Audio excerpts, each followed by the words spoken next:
Ассаламу алейкум, витаю. Вчера посмотрел видео обращения Рамзана Кадырова, где он называет канцлера Германии Олафа Шольца шизофреником и говорит, что они воюют с НАТО. По этому поводу хотел бы сказать пару слов Кадырову на русском языке, так как этот человек тоже говорит на русском языке и оскорбляет нашего канцлера. Рамзан, твоего отца убили твои хозяева и его хозяева. И ты им верно служишь и очень предан, стал их пехотинцем. Это что, как не шизофрения? Ты вчера был против оккупации нашей страны. Сегодня ты заявляешь: я это Россия, Россия это я. Перейдя на сторону врагов, предав своих друзей, соратников, ты разглагольствуешь, сидя сейчас в большой студии о шизофрении. Тебе не стыдно, Рамзан? У тебя точно шизофрения. Точно. Потом ты говоришь, что воевать с НАТО, воюете вы с НАТО. Рамзан, ни ваша доблестная бандармия, ни твои тикток войска уже почти 3 месяца не могут взять один завод. Да, большой завод, но всего лишь один завод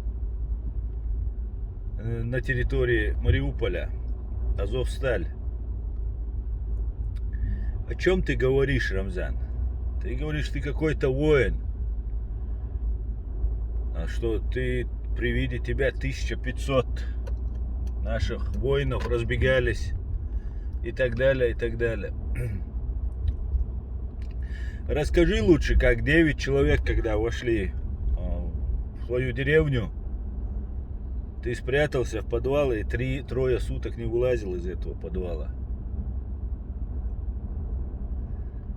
Если бы у всех была бы короткая память, как у некоторых рыб, у которых она говорят несколько секунд, то можно было бы тебе верить. Но, к счастью, и у нас хорошая память, и, к счастью, есть интернет, где шизофреник Рамзан Кадыров, то один, то другой, то он чуть ли не святой, то он в банях, саунах развлекается и так далее, и так далее.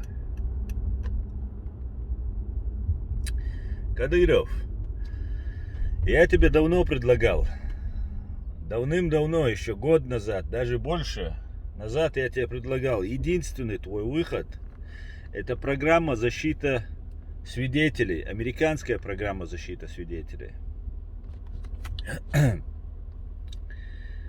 Но ты почему-то до сих пор не откликнулся на мою просьбу. Ты много совершил ошибок, и ты реально шизофреник и больной. Но если ты хочешь выжить, у тебя единственный шанс был ответить на мою просьбу, на мое предложение о помощи тебе.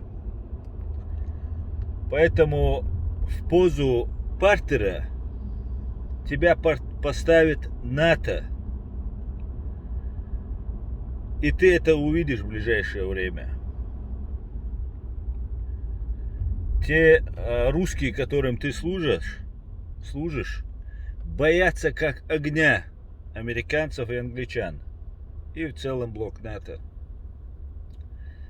Так вот, они уже были поставлены в позу партера в 91 году. Вернее, они сами встали. Американцам даже было невыгодно, что Советский Союз разваливался. Им было хорошо иметь вот такой мешок для битья перед всем остальным миром.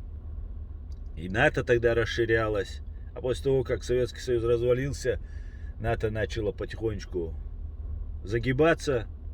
И снова твоя фашистская Россия возбудила НАТО. Так что, Рамзан, говори, говори, но не заговаривайся. За все придется отвечать. Когда-то ты угрожал по телевизору, по интернету людям. А теперь время подходит, что и тебе будет сейчас небезопасно. Берегись. Берегись байрактаров, берегись. Берегись своего окружения.